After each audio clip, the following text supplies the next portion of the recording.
Ki khubor ka Batesi TV ka umdi basnyam bak penjaslian Rupa Premium Meghalaya.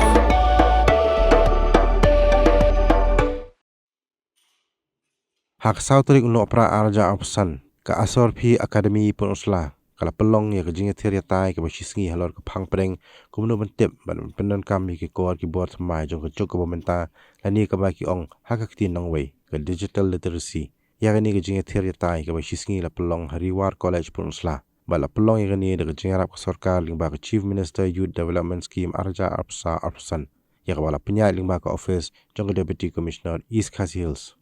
Hakani ka workshop lawan banyak Mynta di kena school bagi nahikai nagi santri ki jaka pulih bakin thop ya Hariwar College, RMSA Right Shaphang Secondary School, Khat Arbalang Higher Secondary School, Sengkhasi Nong Madan Higher Secondary School, bat ka Asor P Academy Higher Secondary School.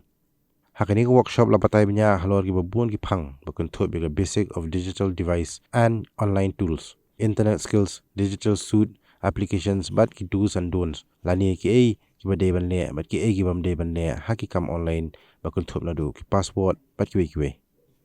ki nongkran hagani ka workshop ki kuntup ya ka Junior Rural Development Officer Pynursla CNRD block ka kong banjurip lingdo kumjuru ki principal jong Hariwar College Asor P Academy Higher Secondary School Pynursla u Dr. Sivendra Khar